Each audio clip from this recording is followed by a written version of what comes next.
If you're like me, since the 2021 Daytona 500, you've been getting loud for McLeod. Getting loud for McLeod and getting loud for Live Fast Motorsports. That is when they made their first entry into the NASCAR Cup Series.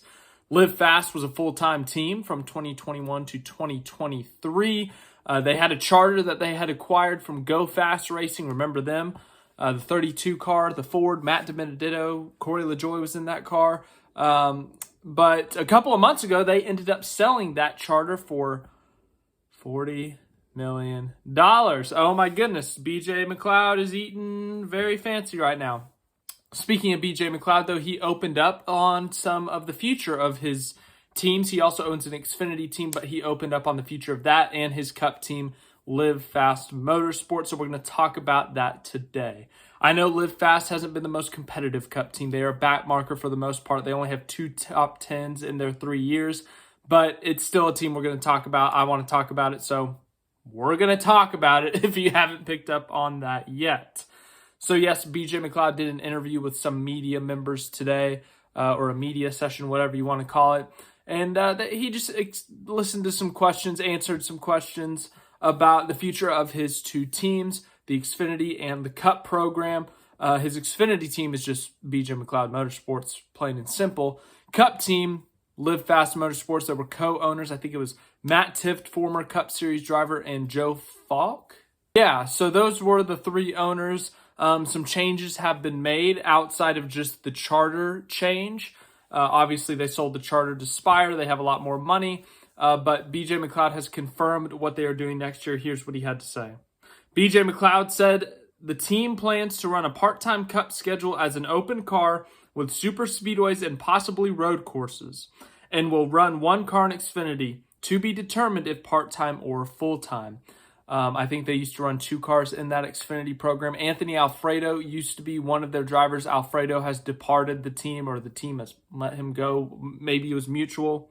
But Anthony Alfredo will go to another team. He will leave, not Live Fast. He will leave BJ McLeod Motorsports on the Xfinity side of things. So they have an open seat there. But we'll see what they end up doing with the Xfinity program. If they go part-time, if they go full-time, when that decision will be made.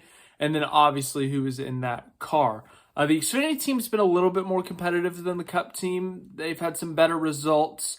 But once again, not as competitive, not making the playoffs, not winning races, but, more in contention for top 10s, much more than the Cup Series. As for the Cup Series side of things, that's where it is quite different.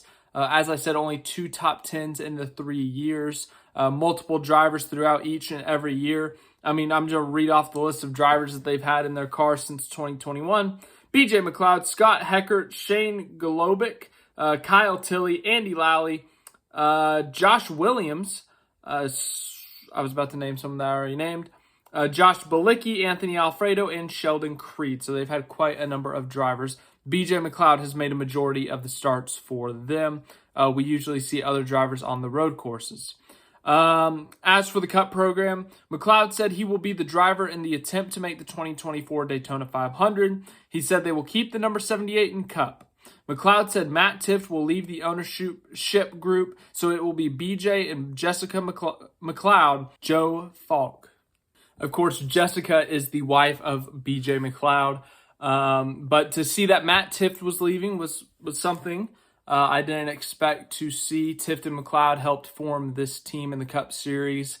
Tifft, of course, a former driver himself, drove a full-time Cup Series season in 2019 with Front Row, had to leave due to medical issues, but he is trying to make a return to racing. Then some more quotes, or some more details. BJ McLeod said Live Fast Motorsports entered the year still thinking long-term with its program and knowing their budget. But as the series gets harder and they didn't see the competitiveness that he hoped for, it led to the charter sale. Live Fast will be part-time next year, which we already said. Live Fast is going to keep operating and use the number 78 next season. However, Matt Tifft will be leaving the ownership group, as we also just said. Tifft is going to focus on opportunities to drive next year after getting back behind the wheel of a late model and being cleared to compete. So really good to hear that Matt Tifft is able to be back in a driver's or in a seat of a race car, to see that he's driving again. Good for him. I'm really happy for him. But as for him leaving the ownership group, I mean, he can do what he wants. Obviously, it's his money. It's his investment. It's his team. He can sell his shares. He can do whatever he wants. But I'm curious to see how they do as an open car. Once again, I don't expect them to be super competitive or to do anything crazy. Super Speedways is going to be their best chance. I think they're a legit threat for a top 10 Super Speedway, as we've seen a couple of times now. BJ McLeod's able to survive the chaos. He's able to survive the wrecks. Could you imagine if he got top 10 in the Daytona 500 as an open car? But BJ McLeod, Jessica McLeod, Joe Falk, still the owners over there at Live Fast. So some changes have been made with the ownership, with Matt Tifft leaving. It's now confirmed that they will run a part-time schedule, most likely on the super speedways and road courses. We see a lot of other open teams do that as well. And then, of course, we will also see their Xfinity team shrink. We will see a driver change there. As for the rest of the drivers in the Cup Series season, we'll see who ends up being in that car. But some big changes for Live Fast Racing. We already knew that with the sale of the charter, but now we've got some more details on it. So thanks for watching this video. I hope you enjoyed. As for the rest of the week, the schedule looks like this. There's supposed to be an announcement from Colleague on Thursday, according to team president Chris Rice. I'm assuming that's the driver announcement for the Cup Series. And so if that is true, I will make a video then. As for the rest of the week, I'm going to do a Vegas Grand Prix preview and best bets, odds, all that stuff. I'll do that Thursday. I'm starting to do my research right now, actually. And then Thursday night mystery video, Friday mystery video, Saturday mystery video. You guys will see what that means later. But thanks for watching this video again. Hope you have a great rest of your day.